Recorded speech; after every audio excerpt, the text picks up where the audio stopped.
As a person who grew up dyslexic, I couldn't spell words to save my life, let alone play games that relied on my wordsmith abilities. I may be a writer working on my own novels, but I always have spell check as a close companion. Playing games like Scrabble? That's a hard pass.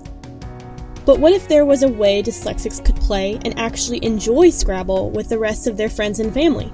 I decided to reinvent the classic board game by making a dyslexic Scrabble edition, and this time the dyslexic would have the advantage. I started off with some basic board game designs. What did I want it to look like? What colors would I pick? Even my font choice was a big decision, because I wanted the tiles, board, and instructions to be easily readable. I ended up going with a fun, dyslexic-friendly typeface called OpenDyslexic, which has extra weight to each character to keep the letters from flying around in the dyslexic's head. I also wanted the board to be its own container and able to fit all of its pieces snugly within itself.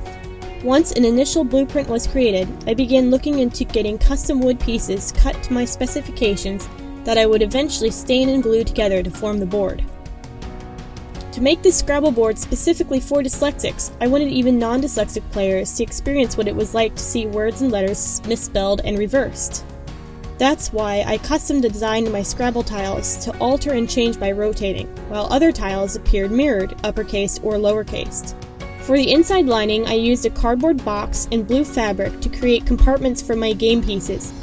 I wanted the game instructions to be clear and simple, since one of the main reasons I don't like getting new board games is the anxiety that comes with reading tiny words and big paragraphs on instruction manuals.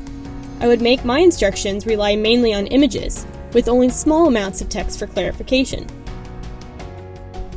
Finally, I wanted to make this game educational for friends and families who don't understand the unique qualities that belong to dyslexics. I created a short booklet based on the best-selling book, The Gift of Dyslexia, by Dr. Ronald D, who single-handedly changed my and my family's perspectives on what so many people wrongly define as a mental disability. The Dyslexic Scrabble board was a fun, challenging, and incredibly rewarding project that I hope will bring awareness to dyslexics in a fun and unique way.